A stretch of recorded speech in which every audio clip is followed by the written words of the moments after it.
let us start with the panel discussion. A very high-profile panelists are here with expertise in diverse fields to sort of guide us on investor protection in a digital world. So we all had in the morning this issue of how cyber frauds are done and how things are being hacked.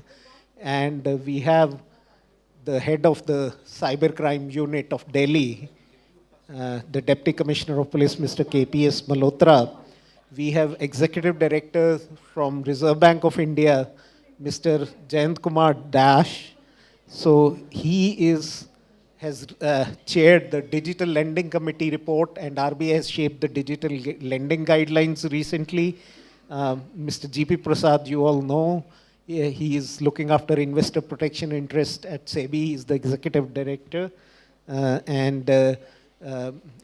have Mr. Rakesh, who is a chartered accountant from the IPFA, and Colonel Tushar is here.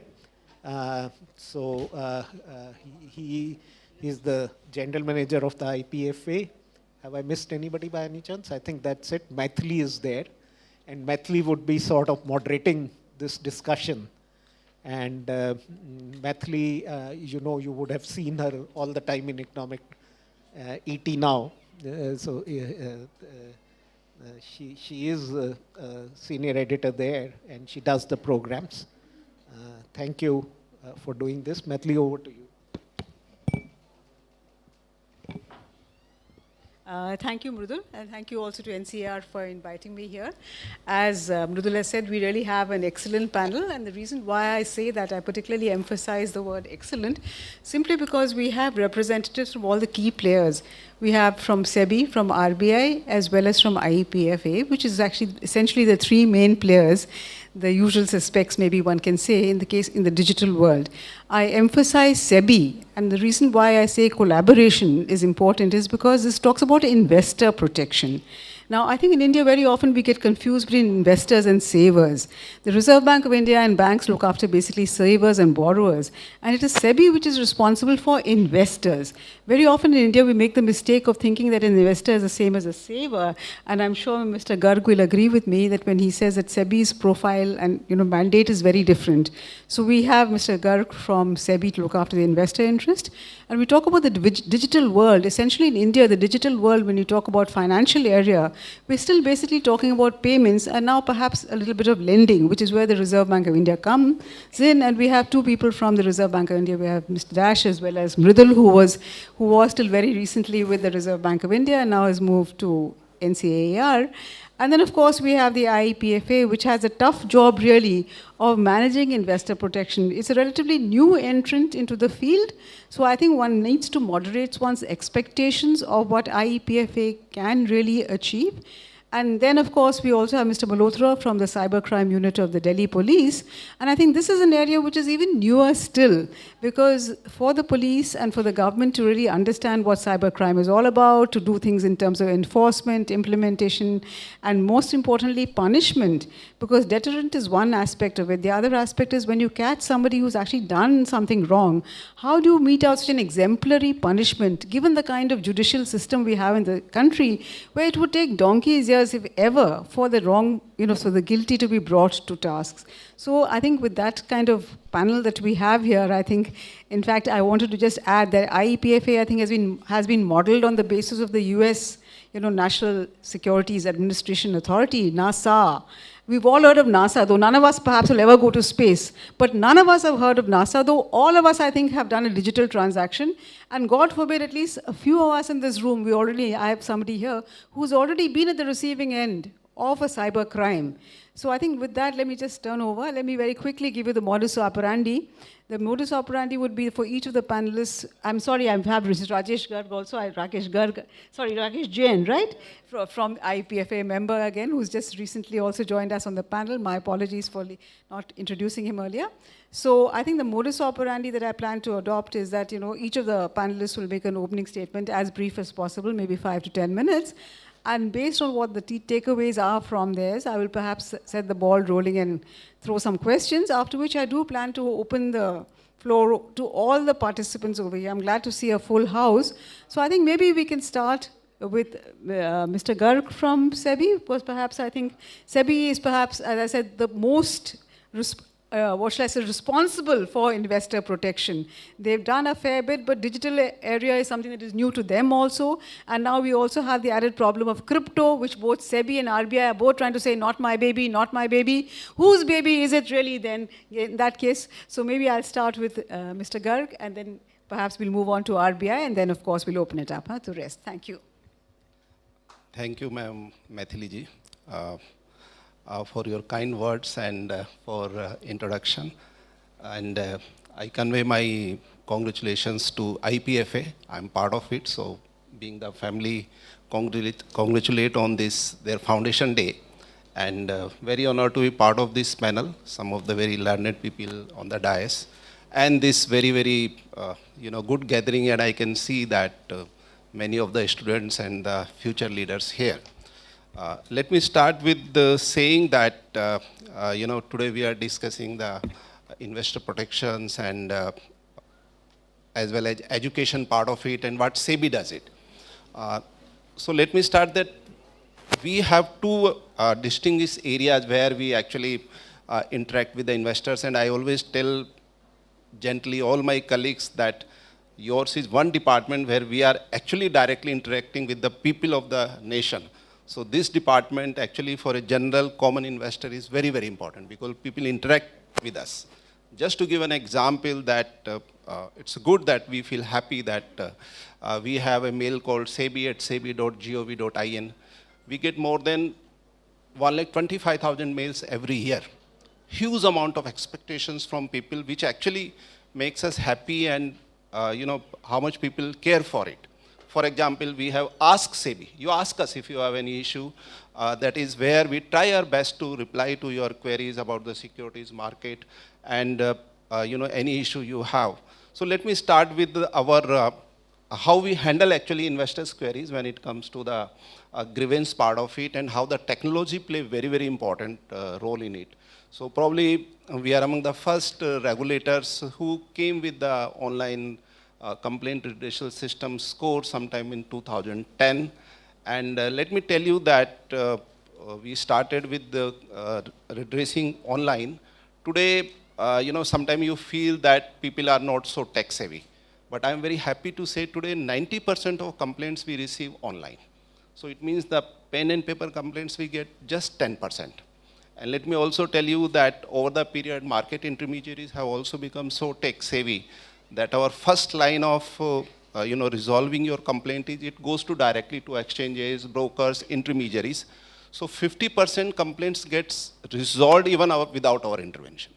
Because they know if they don't resolve within a period of 30 days, then it becomes, it comes to us, then our individual officers are responsible. And that's how this online system and the digitization has become very, very important. So to begin with that. Second thing is that if we can, how do we help the citizens? So for complaint redressal, after that next stage comes our toll-free helpline. If you are still feeling that there is an issue, you are not able to, put your complaints properly, or in language of your choice, you come to please our helpline, lodge your complaint, our staff will try our best to reply to you. So as I mentioned, SEBI mail, you can do, you can make online, you can go to the toll-free helpline. Next we also do is that, are we actually just complaint resolver or problem solver? So from the basis of the complaints, we do our root cause analysis of complaints every quarterly, minimum every quarter. And many of the policy decisions which are important for the investors, they come from the complaints. So instead of just resolving the complaint, we go to the root cause of the complaints. And this has always been our endeavor that once a quarter we do a thorough analysis and make changes in the regulations. Next, if you have recently noticed that we have also started a policy of, you can call it naming and shaming. So if there is any complaint which is pending for more than 3 months, you can't always resolve the complaint by regulatory action. So we always try that if possible, and if you feel that it is not such a thing, but still if a complaint is pending with us, where we feel immediately regulatory action is not warranted, but more than 3 months complaints are put on our website. Let world at large see that who are the people or who are the bad guys in the market who are not resolving your complaint. You take your decision whether you want to work with it. Fortunately, number is not very large. It is generally not in 3 digits. 20, 30 complaints are still there which are more than 3 months old, and then they immediately get resolved. The moment they see that our name is going to be published, SEBI is going to put, newspaper picks up, they immediately take action on it. Still, if it is not there, then SEBI uses it regulatory power for punishment also. But one more thing which I'll say that, it is not just the complaint resolving, but our equally big focus is on investor education also. Because people should know that where and how to invest, what are their rights, responsibility, do's and don'ts. And recently we came with the concept of investor charter also. So if you see, there is an investor charter for all market intermediaries. If anyone is investing in the securities market, please check. You will find that a broker, what is the broker's responsibility? What are your rights? What are you are supposed to do and don'ts? And in how many days they are supposed to provide you various services. So for all market intermediaries, there is an investor charter. Investors can go and see that how their issues will be handled. In addition to that, I am very happy to say that we have a number of education programs. Whether one is like ma'am very nicely said that savers and investors. So, savers doesn't, so the first step according to me for anyone starts with the banking transactions. So there is no point in taking someone to suddenly for mutual funds or for the share market. So we have a separate program called Resource Persons Programs. We have some 800 learned people across the country who do the basic financial literacy for the citizens. We have come out of that thought that we will only take the investor education, because investor education comes next. And that is the area where we tell people about the basic financial literacy. Let us appreciate whether we like it or not. We are yet to take financial literacy as part of our school or college curriculum. And whatever knowledge our parents had, we are just carrying that knowledge. We are very late in life to actually become saver to investors. So the intention is that if it is, till it becomes a formal part of curriculum some way or other, which we are parallelly trying through all the regulators, at least we try our best through SEBI efforts, through National Center for Financial Education, so the different programs for financial literacy are done. We also have investor associations. Unfortunately, not many people come forward for the associations and then conduct the programs. They are all, SEBI will be more than happy. Recently, we came for the higher end program. We call it SMART, Security Market Trainers Program, where these trainers conduct the program of your choice, your place, for a target group, wherever you want in any part of the country. And let me submit, all these programs are free. SEBI takes pride in doing this program. We have opened all our office to tell students, all these students sitting here, visit SEBI program. Whenever you feel, today I was coming to Delhi office, extremely happy to see at lunch 50 students coming and understanding the some basics of securities market. And there are other large number of programs, including recently we came with a educational Sarthi app, which also tells you that what investors should do, our different presentations on different topics, all that is available. We have a separate website, investor.sebi.gov.in. Kindly visit it. You see, the problem is that sometimes we are, so keen about a small message coming on our, some WhatsApp, and we don't check it on authentic sources. So I'll request you, if you have, ever you want authentic knowledge, please visit SEBI, Reserve Bank of India, IPFA website, which will give you the right perspective. Because that's the most important. Knowledge is the key. When don't be in a hurry to invest or something came to you, some great idea, please don't go by that. First, you please verify the information, or if there is doubt, there are enough respected source, please cross-check there. So I think with that, I'll conclude my opening remark. Thank you, ma'am. Thank you, Mr. Garg. Yes, SEBI has done a great deal. I think, unfortunately, there's so much more that remains to be done, primarily because I think in India, people are not really willing to turn to authentic sources. They're much more eager and keen to go by whatever tips they get, so-called tips. And today's, with social media being what it is, an n number of people are willing to give tips. So let me now turn to Mr. Dash. And Mr. Dash, I'd like you to focus on the digital world, because I think the topic that we have for the panel is not so much investor protection, which I think the first half was devoted to that, investor awareness and education and protection. But I want you to kind of focus, if possible, on the digital world, saying how is investor protection different in the digital world as compared to the non-digital world? And before I pass the mic on to you, my apologies to you, Colonel Anand. I'm so sorry. There are two of you from IPF, and I think Mr. Jain, you can blame him. You were hidden behind him. So my apologies, my sincere apologies. And with that, Mr. Dash, it's over to you. Thank you, and thank you, IPF, for giving me this opportunity to be here. Digital world is a very large world. I will not be able to talk about that. So I will limit myself to what is called DFS, Digital Financial Services, which will cover the areas like Mr. Garg mentioned. And before the meeting, I was just discussing with the Garg because it's about investors, and Reserve Bank of India doesn't deal with investors. So that's why my first interaction with this. But in a broader note, as he mentioned, before anybody becomes an investor, everybody is a bank customer, and every investor is a bank customer. And talking about the digital world, the recent, I would call it platformization of all the DFS, that is digital financial services, really has blurred the distinction between an investor, a consumer, and everything. Today you may be an investor, tomorrow you're just a consumer, you're helpless. And secondly, the importance of consumer comes if you have been reading paper even a few days back. The entire story of Indian growth is best what they call it consumption-driven growth.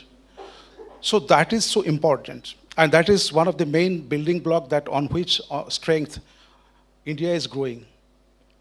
Investor is the first factor of production because I see a lot of students, and they need protection. What about the consumer? Definitely they need the protection.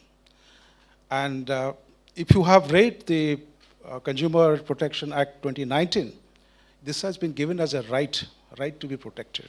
And protection is given only to those who are weak or they cannot protect themselves.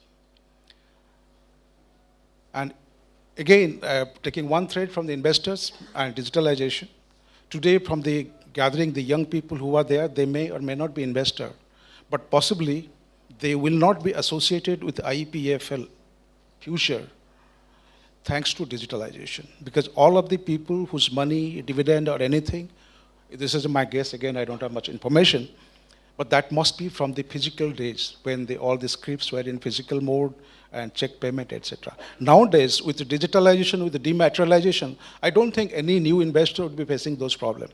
That is the contribution of digitalization to investors. So essentially, digitalization is solving a lot of problems. But what from the people who have to be protected?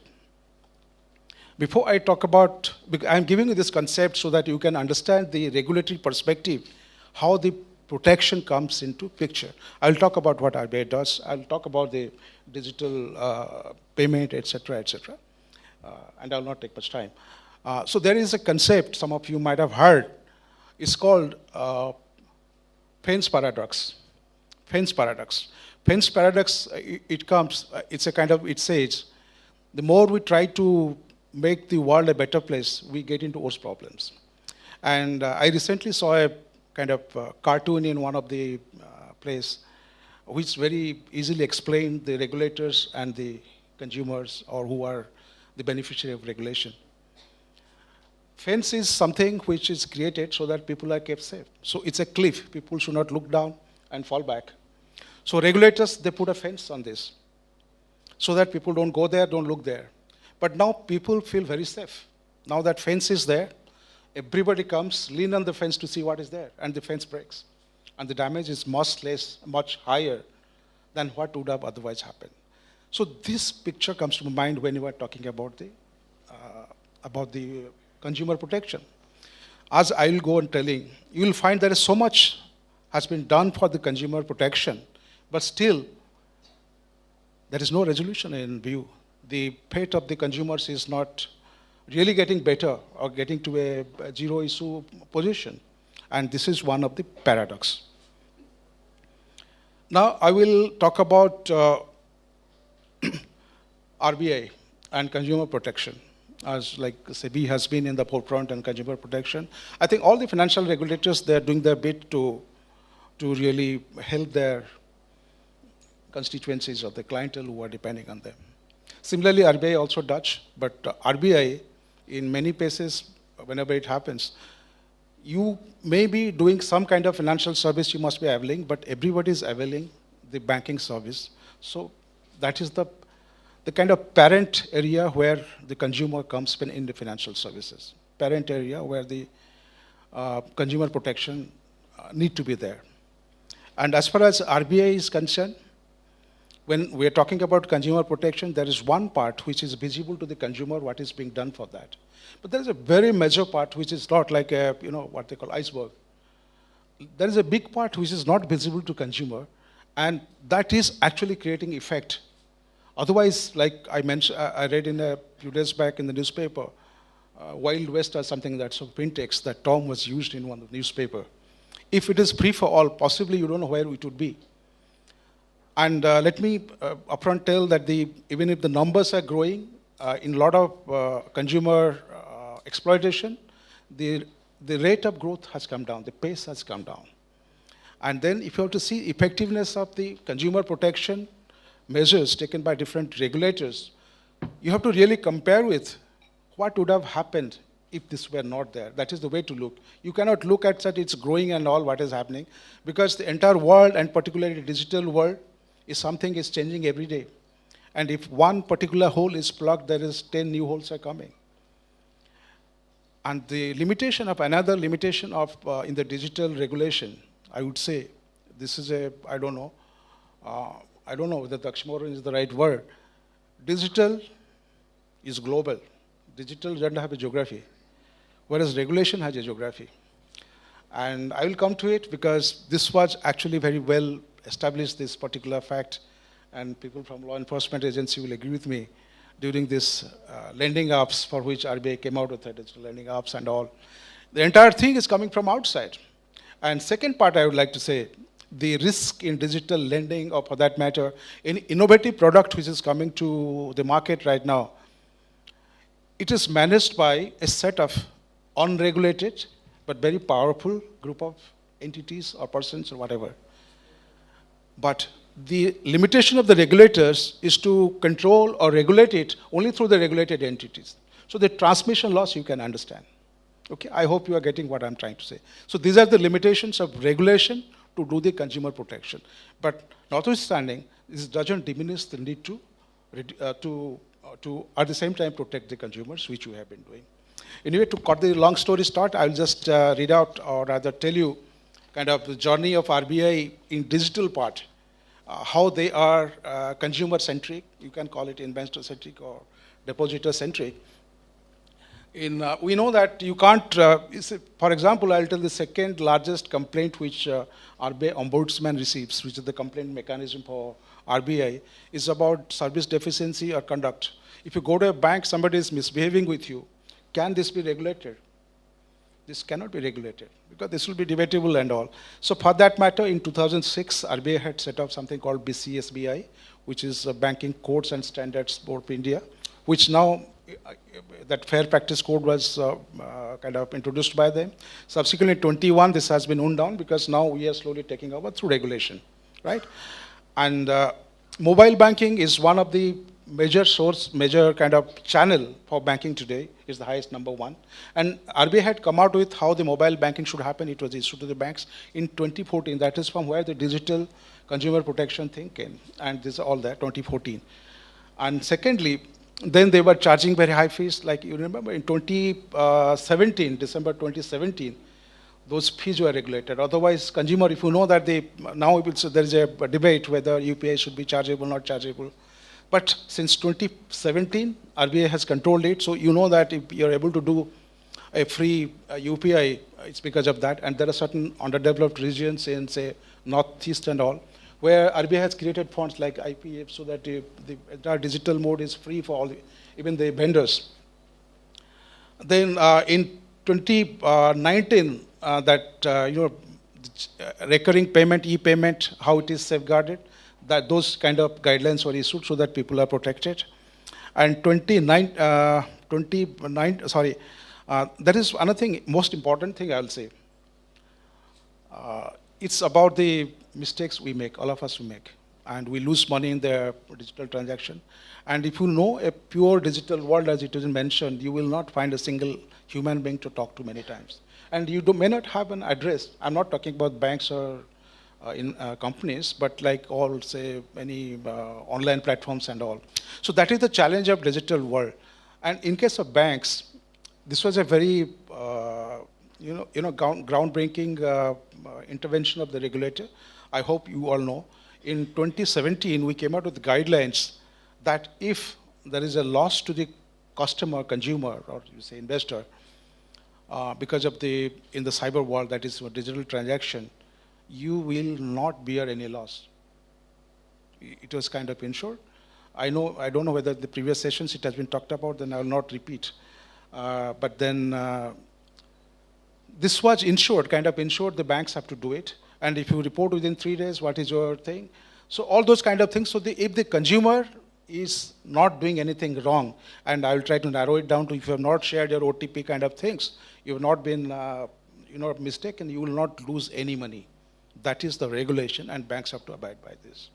I think this is a very big contribution of RBI to do that. And subsequently also in the world of NEFT, RTGS, IMPS, ATM transactions for that matter, those turnaround time has been there. If it's a failed transaction, they have to return within T+1 the next day. Otherwise, they pay 100 rupees per day.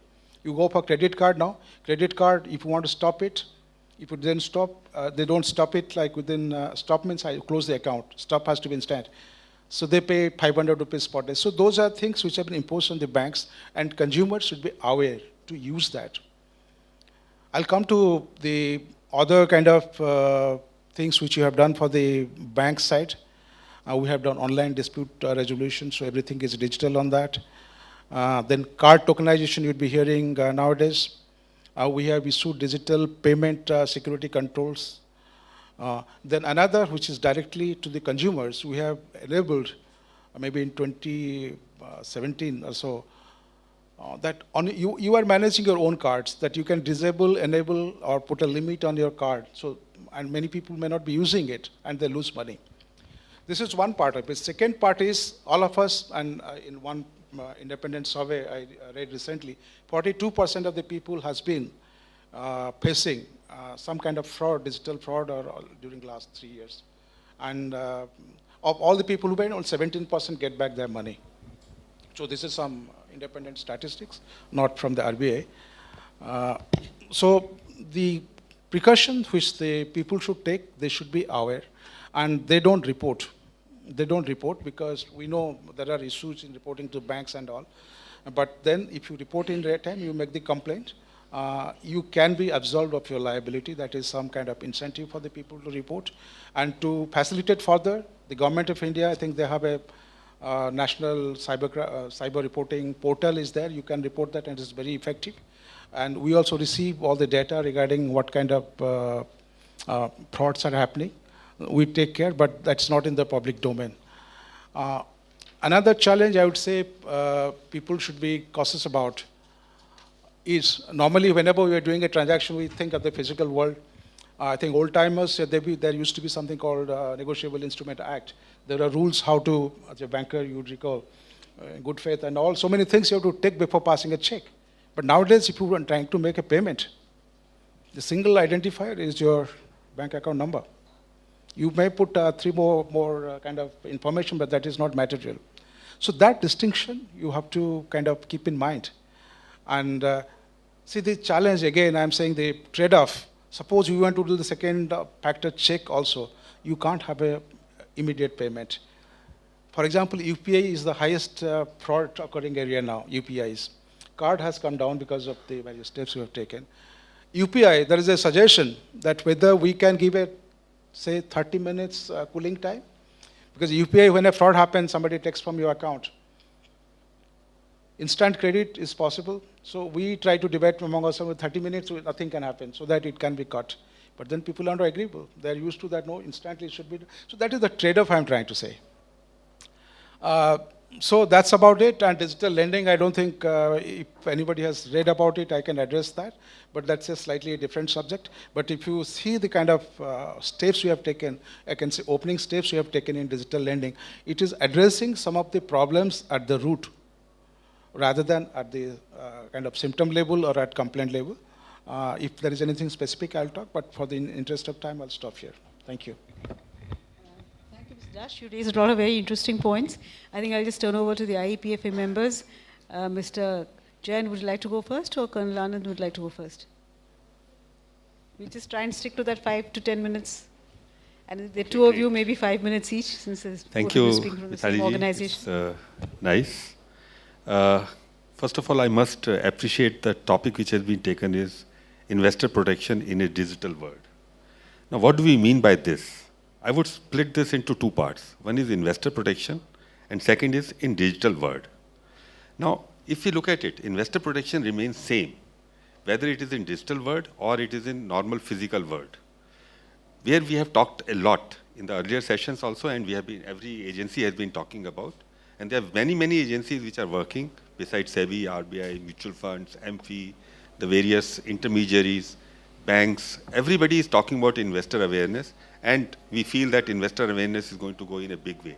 IEPF in a big way is also talking about investor awareness, investor literacy, and talking about the risk-reward relationship, physical discipline in investing and things like that. Let me come to digital world. What do we mean by digital world? Digital world means basically, like I'll start this saying this, Honorable Prime Minister keeps on talking about we want digital India. Now what do we mean by digital India? This means that every information about the country should be in digital form. Digital forms means computers or in electronic form. It's the same way the digital world means that all information is in digital form. It has its own advantages as well as disadvantages. Like we always say, speed thrills, but speed kills also. It's the same way that digital world makes the things very, very easy and fast, but then it has its own consequences. We must understand that because there is a speed and there is a movement, there is a volume which can come in digital world, and there could be risks. Does it mean that we don't go for that? Yes, we need to go for that.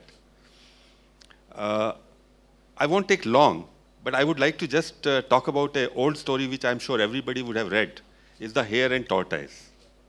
That story has changed. Earlier it was slow and steady who used to win the race, but if you go to Google, now there are 4 stages which has come, and one of the important part is that fast and steady wins the race. That means a stage has come where you have to be fast. That means you have to go to digital world.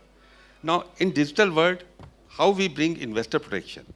When digital world has gone, it has brought along with very important thing, that is business intelligence, artificial intelligence, and informations which could be drawn from the digital world in no time. Because computers and all can help you in drawing those information. We have to see that how much we are using these digital informations and how much analysis and how much business intelligence are we building in our various digital data to ensure that protection is built. When I'm talking about investor protection, I would also like to touch upon 2 parts. Investor protection is of 2 kinds. One is investor awareness, knowledge, and ensuring that investor do not make the mistake. The second part along with investor protection comes is that in case he makes a mistake, how fast and how his losses could be redeemed or could be compensated or could be recovered. Now these 2 parts are very important for investor education and protection.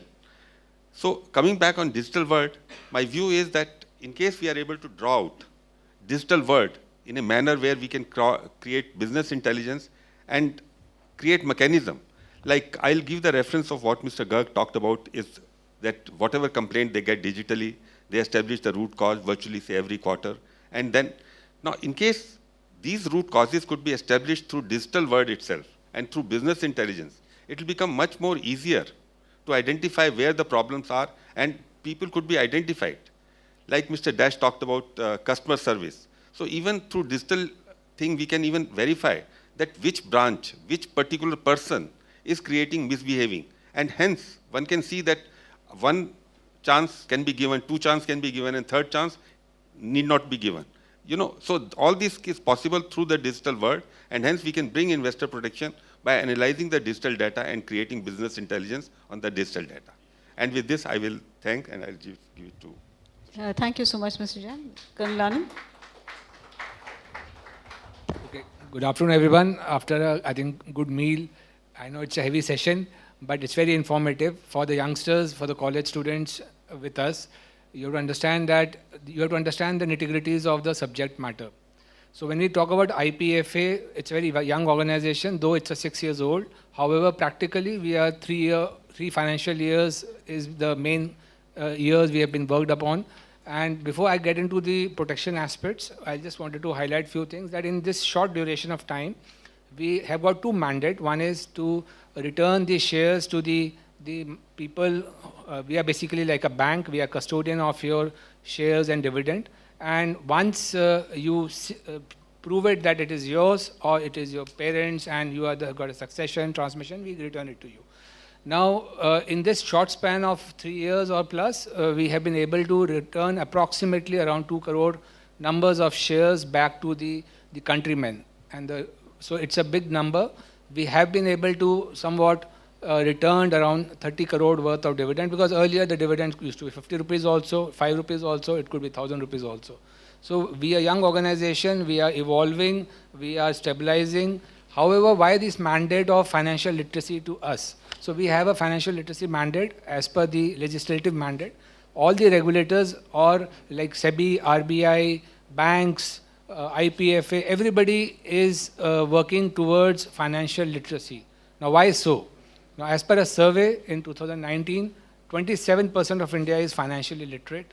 77% is the overall literacy, but we have a gap of 73%. Now this 73% gap has to be bridged, and no one organization can do it. So every regulator, every organization have to come together wherein we can, because the spectrum is very wide. If you see right from the village level, more than 80 crore people are living in the villages. In a village also we got a men folk, woman folk and a youngster. The youngster has got a lot of leap of faith, risk-taking capacity. The woman folk or the men folk will be more conservative in nature because of their constraints. However, if you go to the northeastern region, the economy is driven by the woman folk. If you come to central India, it has been driven by the men folk. So it's a mixed bag wherein no one fixed template, so you cannot brush the canvas with the same brush. You have to use multiple brushes, multiple templates to reach out to the masses. We at IPFA, so what we do is that we have to take care of the youngsters, because more than 60% of people are less than 35 years of age. So if with this basic statistics, if you see, and in years to come, we'll become a younger India. Now that means the youth has to take the lead. Now, if the youth has to take the lead, the first thing is to educate. So when we say investor education, if you are educated, then you will become aware of various things. When we are aware, you will start applying protection to the awareness aspect also. So technically, each one of you, the youth sitting over here, the student sitting here, you ask yourself how many of you have opened a bank account of any of your family members. If yes, it's a very good thing. If no, please try and open a bank account of any of your known, near and dear ones, so that you take that pride of that, why that I've opened a bank account for my sister, my brother, my parents, my uncle, my aunt. Now what does that do? That does one thing is, once you are having a bank account, you will be able to connect them to the social security scheme of Government of India. It could be a maid also, a housekeeper also. So once they are eligible to the social security scheme, first thing is they require a bank. Now once you have a bank account with you, the other protection elements also come to it. So at IPFA, what we mandate is that we do segment approach. We want that youngsters to take the lead. For that, what we have done is, we have reached out to Ministry of Education, and from there it has come to UGC, and the UGC has written to all VCs that please come with IPFA. The aim is that we want to make the youth or the students, because in maybe 1 year or 2 years, they will get into the job market. The moment you get into the job market, from the first pay, if you can start planning your if I tell you your retirement or your pension aspects, I'm sure by the time you retire, you will be well off and you do not have to think much about it. Because nobody at our age groomed us in this way. So it's our responsibility if we are able to make the youth, educate them, aware them, and then they become the instrument. They become the vehicle of protection. Protection of the people who do not understand the dynamics of financial literacy, financial inclusion. So we intend at IPFA that the youngsters should take the lead. For that, what we have done is, there is a concept paper which we have floated. So we are going to DU with Delhi University, first university, we are going to have a MOU wherein inter-college competitions. The first thing will be, baseline will make the students aware with the same template of information, knowledge sharing. So Institute of Chartered Accountants of India will be our knowledge partner. So we will start off with basic level. Once they are aware of basic level information, then they will be doing some field work. And they will get some credit points to their field work. So suppose we have got 1,000 students, and if 1,000 students are able to touch 1,000 villages, or able to convey the message of importance of money, banking, saving, which is a layman's language, if anybody is able to understand that, then in that case, automatically we are empowering the resource person by making the youth as a resource person at the base level. They might not be technically qualified, they might not be a finance wizard, but yes, understanding of importance of money, budgeting, at that level, base level, I'm sure a youngster will understand. Plus the digital right now, because COVID has in fact forced us in a way, in a good way, and you'll be surprised, the vegetable seller also says Paytm kar dijiye, UPI kar dijiye, you know, in the day-to-day functioning. Now, once they are also aware about it, now by being aware, because somebody is selling the product, they have got hold of the product, they're using the product. But what are the nitty-gritties of the product, what are the protection element, those they are not aware of. So to make them aware, I'm sure that once we have multiple resource persons at different level, at different strata of society, the message will automatically through them pass on to these people that how to go about it. Like very recently, we went in for a campaign of nomination, that we wanted everybody should nominate. Whatever you do, we please have a nomination. Because our subject matter is, financial literacy is very wide. We have to touch upon various topics. Now, for frauds, we have got at our email, at our website, we have got a button wherein you can talk about Ponzi schemes, chit funds, or any other schemes which are prevalent in your AOR, in the area or in your region, so that once we get those information, we are able to pass on to the ministries about various inputs which are relevant or where some Ponzi scheme is being run. So collectively, as a nation, if we all come together, I'm sure we will be able to do a good job. And so we have, as in the first half of the day, we had discussed about various partners with us. We are open to all partners coming with us, because single-handedly we will not be able to do it. Collectively, we all will be able to do it. That's why we have got honorable members with us, Rakesh Jain ji and GP Garg sir is there. So we all are working towards it, so that we bring it to a logical conclusion. Thank you so much. Yeah, thank you, Colonel Anand. And I'm sorry I cut you short, but I think because, you know, it's good that you're telling us about IPF, but I think we try to stick to digital, you know, what is investor protection in the digital world. So I'm counting on you, Mrudul, to bring us back to the topic that we're trying to discuss, simply because I think in the morning session we've spent enough time talking about IPF. So I think now we want to focus on, particularly because we have so many youngsters that who are much more familiar with the digital world than all of us sitting here, that what is the kind of investor protection that particularly targeted at the digital world. And one small request to the audience, please put your mobiles on silent. If you have a call which just cannot wait, it's a matter of life and death, you have to attend to it, please go out and attend. I'm sorry, but this is something that is important, and I think it's more important for you all than for us. So if you're not interested, please step out, or if you have to take a call, please step out. But please put your mobiles on silent. Sorry, sounds dictatorial, but that is the way it is. Over to you, Mrudal. So let me very quickly bring back the focus of discussion on the topic.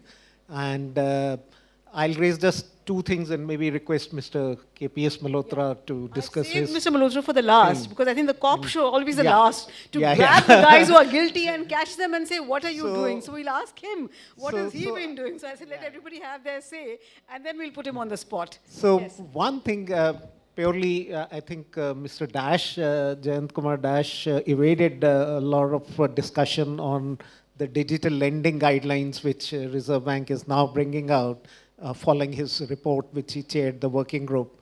I think there were two critical issues on that. One, the legislative changes that you have demanded. So what prompted the legislative framework, I agree, is pretty weak. So how do you view that legislation is one question I would have. The second question is basically, you have also said about the consent of individuals on the data. And I think this is a big issue which India's stack model has for times and again sort of been emphasizing on, that the digital democracy in India prevails. It's the individual which decides what is to be done about the data. I don't see any individual, a common man, knowing about consent. When you see things on the ground, some fine prints about what the digital consent is given, where data is going. Data is gold today. Data is as bigger than oil in that manner. It's going to decide who will rule the economy, the global economy in times to come. And therefore, this issue is pretty important because on the fine print, everybody signs. I mean, if you are asked everything on the internet, whether you are giving consent, you just tend to say yes, and because you are not even having time to scroll through the internet, you need answers, and you will agree to any consent which is asked upon. Then how do we ensure that data democracy is my question, because practically nobody is able to do that. The Reserve Bank has actually now allowed mirroring of the data. Are we sure the data is not going out of the geographies? Is the mirroring good enough to ensure that basically data protections on the geographies exist? Or is it something we have to compromise on the to be part of the global give and take on number of issues? On the issues on global front, I think we are heading for the G20 presidency, and it is one of the biggest issue and a low-hanging fruit. We should seize this opportunity to raise this issue from the India side, because we can then mold the work. As a chair, we can really mold the direction of work, because this issue we can't avoid. Our presidency goes, the next presidency will anyway have to deal. The Indonesian presidency is dealing with it. It started with the Okasa declaration, and we are missing the bus here. I think the biggest thing is we are having on the digital economy, the e-commerce platforms, they are sort of acquiring monopoly power with a couple of agencies virtually controlling not just the trade, but the data information. And data information is sort of giving them quite a lead, whereas we are sort of way behind on controlling this data. We don't have proper legislations. So I think free data flow is what the Indonesians have talked on their G20 presidency. We are not pretty comfortable. We are not comfortable with the Davos declaration on this. So can we think about it, how to seize this initiative? I'll leave this to the panelists and then pass on. So you're essentially talking, Mridul, about data localization, is it? How important we should, how much Yeah, should we because emphasize? data localization is important to investor protection, to my mind. Okay, So, that is what think, you, yes, the G20. yes. Okay, so now over to you, Mr. Malhotra. I just wanted to ask you also, focus on why is it that, at least as far as public perception is concerned, that the cybercrime, that we're just not able to nab the crooks, and we're just not able to kind of do enough to educate people about the modus operandi in order to prevent, further such instances. Mr. Malhotra, all yours. Yeah, thank you. So first of all, I'd just like to touch on the basic question is that what is cybercrime? In the today's world, we cannot differentiate between any sort of a crime where cyber is not the means. So if we say cyber as means, be it terror, narco, everything is covered in the cybercrime arena. And vis-a-vis, we are talking about the financial side, so I'll stick to the financial side, number one. Number two, that how and why the graph of the cybercrime has grown over the time. It has escalated to a limit that everybody feels it once or once in their life. They might have just been a victim or were the victim of the cybercrime. The reason is that though our gadgets and everything are becoming very smart, we hold smartphones in our hands, that to use these smartphones, somewhere or the other, we lack that knowledge, what to do, what not to do. I'll come to a very basic point, like there are instant loan applications which have created a lot of news of late, and even we busted 2-3 networks and the scam was around 2,200 crores. So that means that what is happening is the point which has been highlighted about the data. Now, when you download such an application which is malicious in nature, you are getting that app or that person has the access to all the data of your phone, not only your phone book, your gallery, your mic, your camera, whatsoever. So that is how they start extorting. So now I'm just showing the very bleak side of the cybercrime, where starting from just the investor, there are loans which you have seen that loan of 5,000, 6,000 taken by students, ending up in suicide. Why? The reason is extortion. The reason is blackmailing. So now as a user of such smart devices, user of such digital world, we have to be very, very well aware of the fact that any misuse or any letting your data go to somebody who can misuse it can be a big problem in life. So that is one point about the data. Then is that how the investors, they need police as the responder. Now, we come into picture when somebody is duped. We come into picture when we are trying to spread awareness. Now, sir has already highlighted about the point that there is a financial fraud helpline, that is by 1930. So, in case somebody is duped, there is a golden hour. One has to stick to that point, that immediately inform on 1930. The system is evolving over time. We initiated this at the Delhi police level. Now it's a pan-India level project. But now the main problem, many of you will complain that we called, but the call was not logged in. The reason is that the magnitude of cybercrime, the way it's increasing, the resources have to be commensurate on that fact as well. We have taken that into our consideration, and now we are upgrading these capabilities so that the grievance is immediately redressed, and during the golden hour, the money can be blocked in the financial system.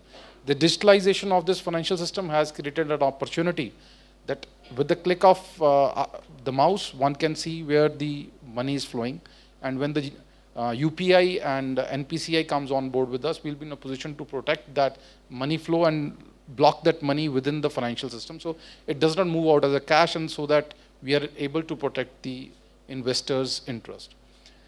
Now, the baby which was not owned, crypto. So that particular modus operandi is becoming prevalent as far as the users are concerned. The law is not very clear on it, but we know that where our role comes into being. First is in case some fraud takes place. Number two, in case somebody is duped on the MLM scheme. So what is happening in the real world is happening in the digital world. The types of crime, they are just having the ramification on the digital world. There are all sets of crime happening, and now crypto gives another layer of anonymity to such criminals. So that's why it becomes the preferred mode of payment as far as the criminals are concerned, as far as the fraudsters are concerned. Now going back to the main point, that why the police agencies, it might appear that there are a lot of crime and the reaction is slow. Now while we talk, our team has busted a module in which we raided 27 places in India. Working backward on a simple modus operandi, that was a BSES scam. Arrested 62 people that we'll be opening up in a day or two. Arresting 63 people who were spread over the boundaryless concept of the digital world. Now it is not as simple as that a person is robbing the money going on a motorcycle. Now who's robbing you is sitting across many states.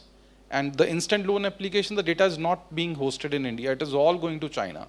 And if the data becomes the main power, somewhere or the other, how it is going to be used, how it's going to be misused, That becomes the main point of our concern. So I'll stop here and I'll be open to the questions whatsoever the system wants. Thank you so much. I was just a question that occurred to me, while you were speaking, is that yes, since you have so many of these apps whose, you don't know the ownership, you don't know what kind of data is coming, is it possible for any government agency or any other agency regulator to regulate the apps that are available on Play Store? Because after all, these are apps that you download from Play Store. So if you have some kind of a licensing or registration of the apps that are possible, that you can possibly have in Play Store, will that be a first line of defense? It can be, but now they have circumvented that concept of hosting the app on a Play Store. So it becomes a peer-to-peer share. So they're not even going on Play Store. They know that what we do, we regularly analyze the source code of the malicious applications. We update the Google Play Store, we update Apple iOS that this is a malicious in nature. You drop this down and this source code belongs to these set of applications, so drop these down as well. But they don't, they have their own system. They go to from peer-to-peer sharing. That a message from one person to another, WhatsApp message from one person to another. So that is where one has to be aware that the application which is not even listed on the Play Store, why a person is downloading. So first step becomes a step of, where the cyber criminal hits is either a need or a greed. Need is that you need to immediately give your OTP, you need to immediately update your KYCs, otherwise this particular facility will be blocked, be it your SEBI account, be it a banking account. And in the need system, they dupe a person. And greed, we immediately are going to give you this much, so give the details, we'll give you this much. So need and greed are the 2 points where the cyber fraudster hits the brain. And whosoever is duped, then the person says that, I don't know how I fell prey to it, it went so automatic. So one has to be very careful about 2 points. Whenever somebody raises the need or gives you some greed, one has to be cautious that nothing comes for free. And also, if you could just enlighten everybody sitting over here, I believe there are cases where people have not shared their OTP, they have not given their phone to anybody else, and still the bank account has been skimmed. Yeah, that's what. How is it possible? Now, in case you have not shared the OTP, but your phone has an app which can forward the message, so nobody needs the OTP. So there could be some apps where you don't need. There are applications which. So is it possible for the police to circulate the names of these apps which we did circulate the list of around 108 applications last week. Now the point is that somewhere or the other we use the medium of our system, which is say our Twitter handles or you can or the press. But now the point is the connect between the public and the police is only when they fall into trouble. Nobody is interested to meet us before they fall into trouble. So the khaki, the black and the white. These 3 dresses person. I think perhaps what can be done is in the case of like investor awareness, etc. On television, radio, you have All India Radio, you have Doordarshan. Yes. So you reach out to some kind of campaigns. We are doing that. RBI has now started doing a big way. SEBI also does. So I think maybe the police also could do those kind of programs. Those definitely points are well taken, and on the basis of the resources we have, we do that now. We are having a show with the Radio City. Now, what started with the concept of whitelisting? Now suppose you don't know who is the fraudster and who is not. You open the Google and search for a SBI customer care number, and there are fraudsters who have hosted their numbers. So we started with this concept that we need to whitelist the banking numbers. Once there is whitelisting, immediately a system should check that this is a whitelisted number, this is a blacklisted number, this is a dubious number. Once we come to know about the dubious number, we should immediately get it blocked. That is where the step is prevention. Now, what started with the idea from our Delhi Police, our unit, and the way it moved very quickly, RBI itself came up with this idea that they are going to give us the list of all the whitelisting numbers. So that is where things move fast. So just I'll say this was 2nd of August this idea was floated, and today we are on 7th of September, and RBI is already on that particular project. MH is on that project. So and DOT is on project. That once we share that number with the DOT will immediately block it. So that is a good investor protection, that number is blocked, so that fraudster will not be in a position to contact anybody. You want to say something, Mridul? That's very encouraging. What he told us is really a step forward. But I'm aware of some cases like where sort of there are call centers working in Gurgaon or other regions where like sort of a depositor make one mistake of sharing some bank information and finds that based on them, the call centers run certain algorithms which then hacks simultaneously all the accounts of a depositor and siphons off, channeling them into multiple accounts, more than 100, it will just Absolutely get agree. channeled Absolutely agree. on The an way- algorithm basis. So is it falling through the cracks between regulatory arbitrages and police enforcements and stuff? So how do we coordinate to solve this problem? Look, the digital world is based on the concept of quickness. It is ease of for us and the ease for fraudster as well. As sir also pointed out that in case we create a 30-minute window, investors or the user will say it is not very promising. But that's where they are also hitting on this point, that they also know that it is with a click of the mouse, the money moves. No doubt about it. We have shared few red flags that in case the money moves from one account to another, to another, to another in this fashion, there should be immediate some sort of a mechanism to stop it. And we are working with the financial system. We are working with NPCI as well. So our unit works on the concept of economic security, and not only for India, because that's a boundaryless concept. Not only for Delhi, for overall for the India's perspective. So we raise red flags. These are ideas which culminate into policies and into regulations over a period of time. The way the digital world is moving at a quick pace, the policies have to move at the same pace. Otherwise, it is always a catching up story. Now, peer-to-peer sharing of these messages, we had a discussion with WhatsApp that you kindly analyze the hash value of these applications, share the details, who is the first originator. So technically, whatever is possible, we are doing. Awareness component, see, the youngsters, they can be the vehicle for the change. The media can be the vehicle for change. The educational institutes can be vehicle for change. And whenever I or our unit behaves on the principle that in case you arrest few, media gives you more mileage, because that's a sort of that everybody reads. Nobody is interested in awareness. So when the person understands that these people are caught, now I had ANTF also, so we have arrested even IIM's dropout in drug supply, but we are not giving the names. We want the youth should come back to the mainstream, but youngsters should also feel that this path downhill can be like there is no coming back. So no doubt about it, what you have said is point well taken, and they are part of our policy wherever we can give input to the policy. And I4C works on that front, and even regular meetings take place with NPCA, RBA on this account. Mr. Dash, I had a question for you. You talked about how customers, when you talked about tokenization and two-factor authentication, why is there so much resistance from customers for something that is for their own benefit? Is it because of lack of education? Is there something that is missing over there? What is it that prevents them? Because even in the case of tokenization, like RBI has repeatedly extended its deadlines. So when the RBI itself repeatedly extends its deadlines, does it send the message that we ourselves are not very sure, or we ourselves are not very, particular about it? Why do people resist? It's like you tell people to wear helmets, and you'll see any number of two-wheelers not wearing a helmet. Even the sad demise of Cyrus Mistry, you have an educated woman, a gynecologist, trying to overtake on the wrong side. What do you do with people? I mean, if somebody refuses to kind of understand what is in their own benefit, what do you do? Do you insist and force it down? Or do you just say, okay, caveat emptor, loser takes it all?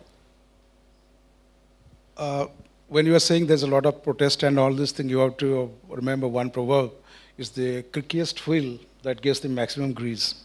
So the people who make noise in the, wherever you read or hear, they are a particular set of people. They have different types of interest. It's not a common thing. And coming to example you give, like seat belt and all this thing. Yeah. I was wondering when I come, I was not wearing seat belt, though I was sitting in the backside, all the time, but I remember this thing, but Yes. still I didn't wear. It's a human tendency, so to be very frank. And as far as the previous question which you dealt with, what is the name of the app and all this thing. The name of the app is something like your email ID. You can change the app name, the app remains same. and there are millions, they are just proliferating. You can't handle them like that. Okay. So I'll give an example how to stop the people from downloading, those remote access programs like say, AnyDesk. Now I think there's a couple of banks we have verified it's 100% working. If somebody has taken over your mobile at a remote location through some social engineering, and is trying to access, the bank is able to catch and it will not allow the transaction to pass. So this is just to stop the foolish people, stupid consumers to doing it. No, if you read to the advertisements of all the regulators, everybody is saying don't download unverified apps. Simple thing. Why do you download it? So these are people are not, but then we are not stopping there. To help those kind of people, we are building something behind it, and it has a cost. As Mr. Jain will say, this will add to the compliance cost. The banks are suffering because some people won't be disciplined to help them. There is a huge cost, huge technology cost. And digitalization, again, I will jump into another aspect. Everybody says digitalization reduce this cost. You try to see that it is for these reasons that digitization cost is never, enjoyed by the consumers. It's because of such reasons, some erroneous people. So would you say that maybe given all this, there is a case for going a little slow on digitization? I know this is against the government stated policy, but given the risks and given the kind that we have a population where financial literacy is so low and the digital world awareness is even lower, even though all of them might possess a smartphone, is there a case for just going a little slow? This is completely off the record. I'm not asking, don't want to put you on a spot, but is there a case? I'm just wondering. No, I don't think. See, basically, particularly when it comes to regulation, digitization, innovation, that must go on because we want to grow fast. The economy has to grow fast. Okay. So possibly that is something given. But only how the law enforcement How will you catch up or with regulators it. catch Okay. up. I can't talk about the law enforcement, but as far as the regulators are concerned, I think Mr. Mrudul will remember there was our former governor, Dr. Reddy, his favorite word is festina lente. So we do hurry and slowly. That's true. So that's how we manage it. I find that we are already at 3:35, 40, so I'm sure all of you have some very interesting experiences given your age profile. So in case you would like to shoot any questions, we've got an excellent panel, as I said, so please use this opportunity. Is there anybody who would like to pose any questions, have any queries? Anybody at all? Mithali, I have a Yeah, question. sure, please, Mr. Jain. Mr. Malhotra.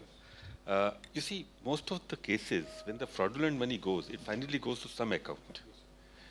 Can't we figure out the accounts where these money goes? Because there would be limited accounts only where this money, and because fraud finally happens in collusion with the bank managers or with the concerned people. So can't we identify clearly where the money is going and how the money trail is going? And with that trail, we can really block those accounts. Because there may be 100, 200, thousands or such accounts. Rakesh, as I was telling you, like these get siphoned off into hundreds of accounts through algos. So then tracing becomes very But finally, difficult. you see, even if you are able to get 50 such accounts, people who are part to that, there are people behind accounts, and the KYC is very strong. So now that means we are failing on KYC. If you are failing on KYC, then that means somebody should be responsible one for point, sir. it. The point is that no doubt pre-activated cards, they are available, pre-activated accounts are available, the accounts are available on rent as well. Now, even as far as the mobile phone is concerned, everybody says there are now very strict norms. The gang which we have busted, we are trying to get the SIM card in the name of somebody, but with the photograph of Sunil Mittal, the owner of Airtel. So in case while we talk, I get that SIM card. So that speaks volume of what KYC norms we might be projecting, but yes, there are loopholes. We busted this gang. They are in a position to bypass the live photo streaming of KYCs. So now we, in our office sitting, we are, as a project, we, as an academic interest, we have given them the photograph of Sunil Mittal, the owner of Airtel, if I'm not incorrect. And if his photograph comes on that Airtel SIM card with somebody else's name, so that clearly shows that. My limited point was the final money is going to some accounts. The point Those is that accounts that, like you mentioned about we definitely pre-rented block the cards. accounts. We definitely block the accounts, but the point is, Every day these accounts are coming like they're mushrooming. The KYC norms and the way the accounts are being given, somewhere or the other, if that is taken care of, if they are linked with Aadhaar, yes. So that is one of the problem we face. The stricter KYCs will help the issue to be resolved the way you have raised the query. But as of now, I feel that yes, there are still loopholes, and these people are exploiting those loopholes. Yeah, I think we have a question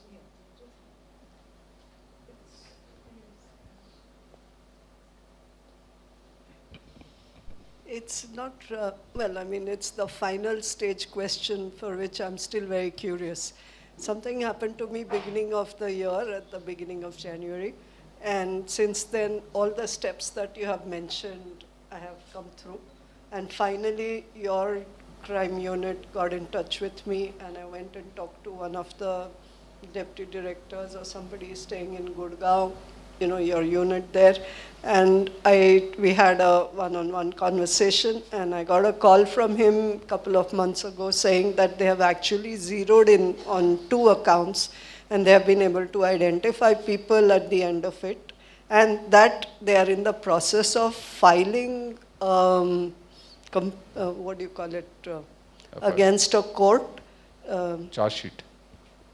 No, more than charge sheet. It is like a case against these 2 people into holding a hearing.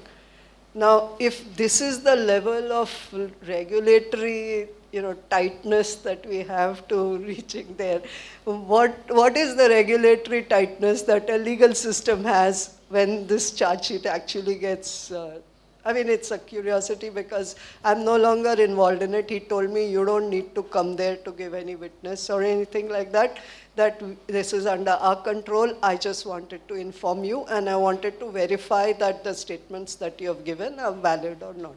So basically, once the trial starts, the evidences are weighed by the court.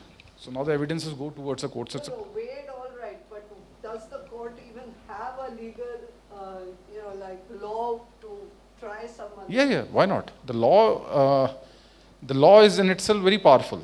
No doubt they divide. It's a cyber law. I don't. No, there basically that's why I said there is nothing cyber. We think we need cyber laws for everything, but there is a law of cheating. If in case you are cheated of your money, so it comes under IPC. If you're cheat. I got my money back. You that's one area where we also have raised this issue with the with I4C, MHA, that we should be having a system of the immediate redressal of the money issue, because our investigation can lead to the person. We can arrest a person, but whether you get your money back or not cannot be guaranteed by us. That is one area which I'll upfront be very straight, that if that money is out of the financial system, used, misused, or circulated somewhere, developing that trail after 1 year, it becomes literally very tough. That's why we want that NPCI should be on board with us, so that we need not we should not ask for details again and again. So systems should be such that in one click we should get the access to everything in one go. So that's where how the system is evolving. The fraudsters are making the new systems to siphon off the money, and the units and the organizations sit together to find the solutions for it. It still doesn't tell you what would be you know, what punishment can you give those 2 people having identified. Look, in case the evidences are there, they can be punished for till 7 years, because in case your money has gone, so 7 years is the upper limit of this imprisonment. Yes. Yeah, I see your hand over there. Yes, please. Can you get the mic there? Good evening, everyone. I have a question with Malhotra sir. That you have said earlier that we are going to block the numbers which are there in list of that the whitelisted number. Instead of the whitelisted number, we will have the whitelisted number, and we will block the numbers which are not authenticated. Yes. So can't we have a measures to so that the blacklisted number or the other numbers which are being uploaded there, so they can't be uploaded, or if they are before uploading that blacklisted number or the numbers which are not authenticated, we have an authentication process, and after that we will do that if That, the that government basically is would done by insist the Google. Google has their own ways and means of doing business. They are doing it from the principle of economy, that they know that somebody is placing the ad, they will not lose their ad money. Now, we can, through RBI, we can try, but that's too much of asking at this stage. But the way we have devised is that in case the other systems, they might be saying that they are posting the messages, they are posting these advertisement in the economic systems, but we should be in a position to detect it. Once there is a clear guidelines that, okay, they can't post such message, now how will Google try to limit it? What will be their algorithm that in case SBI, and they need to make their database as well, that what all cannot be done, what all cannot be done, what all can be done. So that might take time, but yes, step from our side will be a step in right direction that can lead to what you are contemplating. And the second question is from Das sir, that you have told that the stupid customers are downloading the app instead of these regulations we are giving, and that nowadays we can see that rickshaw wala and auto wala and sabji walas are also using mobiles and the UPI payment. I think they are illiterate, and we should go for to make them literate and to aware them. So what measures government is taking to do that? It's a very valid question. The recommendation which has been given to the government of India from this digital lending which you mentioned is that an institution named Digita will be established. They will be verifying all the apps that will be loaded in the, say, Google Store or Play Store or something. And somebody who doesn't have that stamp of Digita, that quality, that cannot be loaded. So this has to be carried out by the government. So this is the medium-term goal, so that wrong or malicious kind of apps are not given to gullible people. But having said that, people who are using credit card, they give all their details, payments to a third party who is not authorized to make payment on their behalf. How do they do it? Yes. They share all the data. You give all your financial system to an entity who is regulated by neither SEBI nor RBI, by anyone. And after something happens, you try to say that we are not protected. So for protection, everybody is working. But I don't know what was saying, but first things should come self-protection. Yeah. So which is missing. Thank you. Thank you, sir.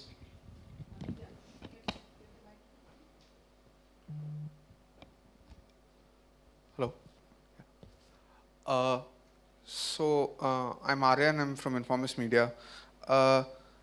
This question is actually for both the regulators, in the sense that, considering we have highlighted, how the digital space is ever expanding and the threats are ever expanding, how confident are you in catching up and devising laws or guidelines, regulations that protect investor interests in time, for these, for it to catch up with newer and newer methods of, perhaps of siphoning of data or of harming an investor? It's for both the regulators, so SEBI and RBI. I think it's a very good question, and that is what bothers us all the time, let me tell you. And you must have seen that recently for, algorithmic trading, and there are a lot of algo, apps, and they promise as if, someone will make money in no time. First, I'll request all of you that please, you are all the students of economics and you understand the subjects. Money is not that simple that with the help of all these apps or things you can make it. Please remove these notions from your mind. Money is either properly earned or you get it through proper investment. So please, that is the first thing. Now coming to your point, but in our system we always have the people who will be ahead. So like recently we came with the guidelines about the algorithmic apps which are in the market, and we have put to the exchanges that unless this app is tested by you as per the SEBI norms or the guidelines, no brokers can use it. Ultimately, how the person will buy or sell the shares? Through one of the brokers only. So that's the first thing, that you make sure that you have gone through these apps with the respective guidelines, then you can go ahead. SEBI has also come with a very detailed circular and how the data of customers should be protected. So if you see our circular on cyber security, and it keeps on, revising, and we have a very high power committee comprising of Director General CERTIN or Director General of NCIPC, with the best brain in the country, I'll say, those who understand this subject well. And based on that, we keep on revising our guidelines. So I can tell you we are very, very sensitive to the personal data of Indians. While we were celebrating yesterday that there are 10 crores demat accounts today. So it's a really matter of pride that India is moving towards, investment culture. And I think in last 2-3 years, it has become 5 to 10 crores. So it means what we did in 25 years, our digitization did it in 2 years. And let us accept it with the RBI's efforts and making the payment system so, quick, simple, fast. You can actually, I'll celebrate that if a rickshawala uses the app and you can pay it, it's good. But I agree with you that it makes our responsibility much more than what anybody can imagine, that this data, this system is protected and people have faith in it. And we are trying our best, and that much I can tell you. This is the number one priority of SEBI. Just on my part, I would say if a simple answer has to be given, we have to have a data protection, data privacy law. That will be the umbrella solution to this. Second thing, if you want to approach through the regulators, regulators have access only to the regulated entities that they're regulating. So through them, I spoke about the transmission mechanism.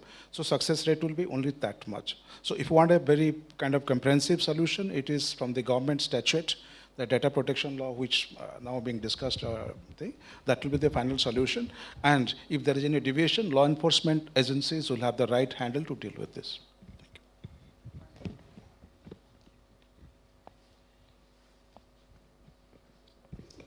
Hello, my name is Himanshu Gautam.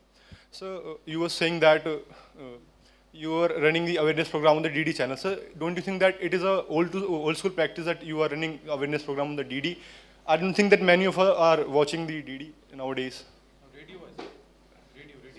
Sir, radio sir kaun sun raha aaj ke time pe? No, the idea is that educated people like you don't need to be educated so much on this. The idea of Doordarshan and all is to protect those in the hinterland, in the countryside, who perhaps are not so. You people are expected to be aware of all this, so that. But which channel you will prefer? Tell me. So there are many ways. Social media. See this. Let me reply to your question, and and let me be very honest with you that I don't know. Can you tell me what sites you surfed today, or And what messages you saw? Let us be honest about it. And number of So sites. sometimes what happens is social media, I don't know whether, because recently we did this study and yesterday only we were in our investor, we call it IPA, Investor Protection and Education Committee. And we were discussing exactly the same thing. Of course, we say we will also come with a lot of social media messages and all will celebrate. But the people giving attention to it or believing in those messages, not that much. So the moment you see something on TV, something on newspaper, most authentic, because then you really see someone has put it in the newspaper with authority, because 99% time we don't check from where this message has come. Sometimes we just open this message, even this message may be malicious, it may have something, which is totally against your interest. So, it's a very tough thing to do. Even if we come on social media, we come with large number of messages, whether it will get that kind of attention or seriousness. But the moment it comes on TV or on newspaper, this is the study we did, the authenticity and people's respect or people's belief is much more. So that is the reason. But definitely you have made a good point. We know that youngsters don't, they have their own ways of communication, and we'll definitely, working on it, at least I can say from SEBI side. Any more questions from the audience? There's a hand over there. I see a hand over there. Yeah. Just there. Good evening. Actually, my question to all that everyone is complaining about Indian education system, but still there is no proper education related to online etiquette. What do you think? How many years it will take? I think that is something that perhaps SEBI and RBI, perhaps as also the government could work on. Would you agree? Now, in fact, let me be honest with you that some of the educations we are so good at because those things, etiquettes were taught by our parents.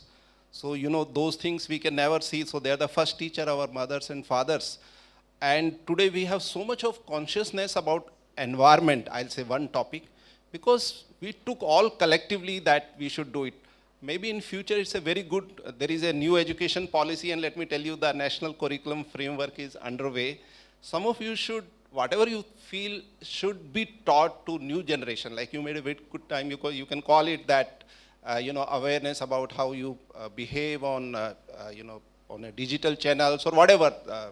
You feel those should be actually highlighted to the, new committee which is working, what should be taught in future. So these are good suggestions you are making. Okay. Thank you. I will just add here, this financial literacy plus digital education is part of curriculum of high schools in 17 states, which has been introduced by RBI, and it will be covering all the NCERT as well. So it is already in the flow. I just wanted one question, Mr. Garg, to ask you that how is it that in the case of banks, you very often hear that somebody's entire bank account savings was skimmed off. But demat accounts, I've never heard of demat accounts being skimmed off.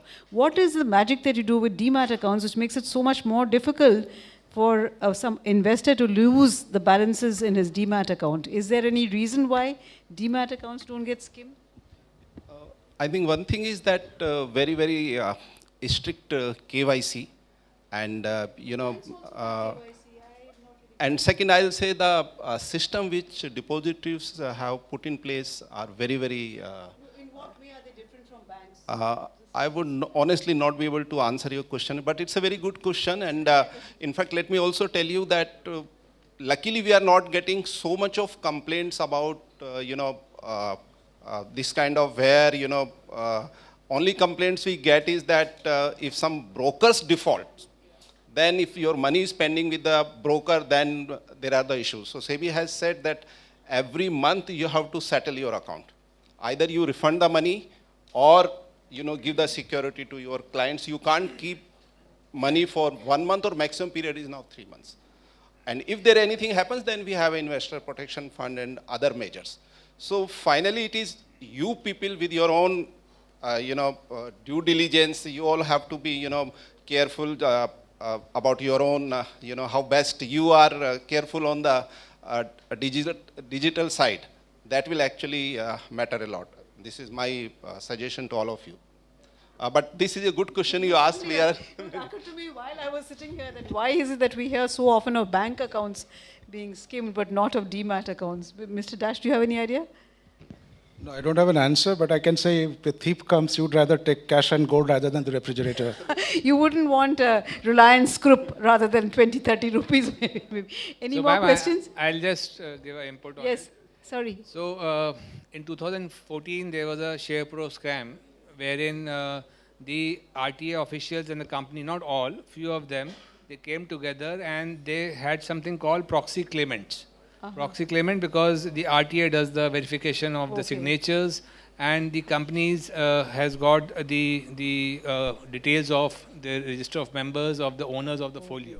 So few of the companies, these people, they got together, they said that nobody is claiming it, the dividend was not being claimed. So generally what happens is when the dividend is being released, it goes to it bounce back. Now if it is bouncing back again and again, so that means an indication that, okay, this is a big volume of folio, and however it is coming back, that means nobody is claiming it, there's a mismatch of address or something. So that triggered to these people, and they came up with the SharePro scam wherein they had proxy claimant, or say a person of 23 years of age, signatures verified, and they gave it. And when the original person came, they said that, sorry sir, it has already been given and it has been sold in the open market. So this was happening in then 2014.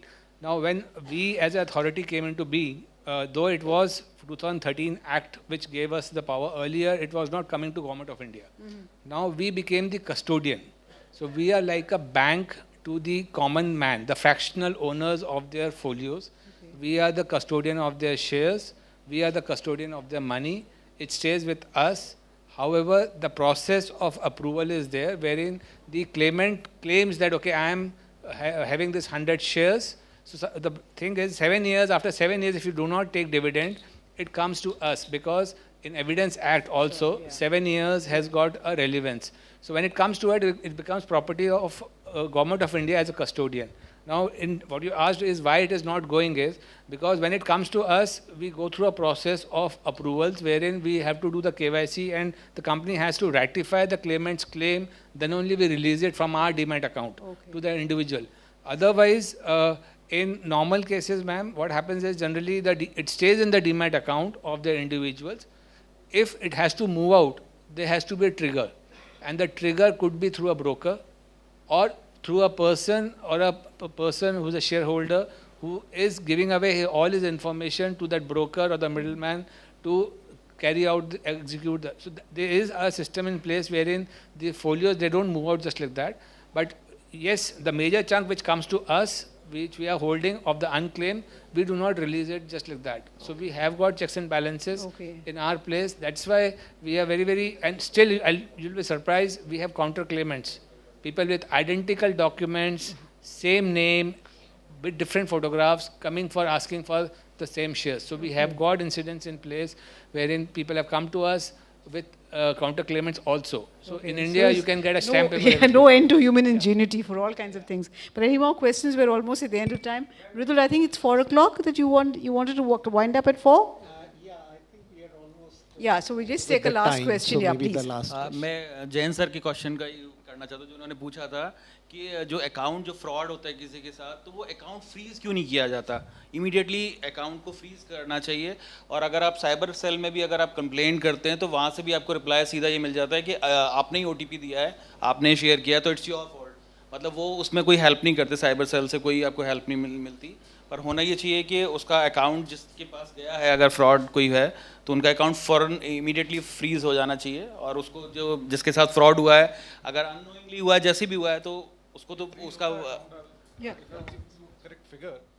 Last year we have frozen the accounts worth 6.5 crores. So it depends that whether you call at a time when the account can be freezed. It was called on time, so but still. Whom did you call? Basically, you have this particular facility is only with 1930. If you call a local police officer, he'll take a lot of time to get that account frozen. So that is where the difference can be. Yes, there has to be ease of doing complaints as well, and you might be complaining to anybody. There has to be. That's why we have now connected 1930 112. The one responsive. Why should a citizen remember 10 numbers? So only one number should be the Indian. Online complaint भी की गई थी. Online complaint भी हुई है. Online, it definitely. If I have to say that we in Delhi police we receive around 80,000, 90,000 complaints my unit receive per year. So openly accepting, yes, the resources and the number of complaints coming in, it might go on a little bit on the weight side. But now connecting 112 and 1930, that's a step in right direction. Now nobody needs to remember 1930, just need to call 112 and they will connect to the 1930, that is the citizen financial fraud helpline. Second question है कि जो हमारी apps हैं ये आजकल Paytm, phone पे, इस तरह की, तो इस तरह की ऑफिशियल भी ऐप्स अगर हों तो ज़्यादा बेटर रहेगा कि कम से कम कोई फ्रॉड होने के चांसेस कम हो जाते हैं. क्रेड है, जैसे क्रेड है, फ़ोन पे, पेटीएम, इस तरह की जो ऐप्स हैं हमारी ऑफिशियल भी होनी चाहिए, इस तरह की कोई जिसमें आपको सब कुछ मिल जाता है, एक प्लेटफॉर्म पे सब कुछ आपको ईजी हो जाता है सबके लिए. It's a platform he problem है because everybody wants everything in a platform. This is the normal tendency of the consumer. But every bank has their own app. And from the statistics, I will tell you the UPI fraud, which is the highest number of frauds in digital space. If you again dissect them, the frauds happening on third-party apps is much higher, and recovery therefrom is low. This is what the statistics says. But for different reasons, as I said, platform is a kind of preference of the consumer. But every bank has their own app for UPI. Any more questions? I think we're going to wrap. That's okay. I just see 2 hands. With this, we'll stop. Okay. Hello everyone. So a few days back we get a news about from the RBI that it takes a survey it takes feedback from their stakeholder about charging tried charge on UPI transaction.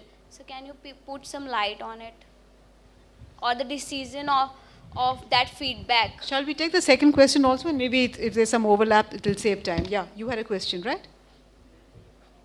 So I have a question for share market. The delist company with stock market, the share has been not credited in investors also. What can do for that? Okay, so two separate questions, delisting, and I think Mr. Dash, you can go ahead with your UPI charges. UPI charges, RBI has come out with a discussion paper because so far there is no charge on the UPI. But UPI people who are providing, because it requires the infrastructure, and they have been demanding, like earlier, MDR was there, merchant discount rate. For debit cards, it was removed or reduced. So RBI is kind of controlling it. But in a long term, because UPI is picking us so much, whether it can be a free service or it has to be chargeable service, that is the discussion paper which RBI has put it in the website. And about your specific question, somebody had approached us. I have no clear idea, so I would not rather comment on that. But this process is on. I think we'll end with that.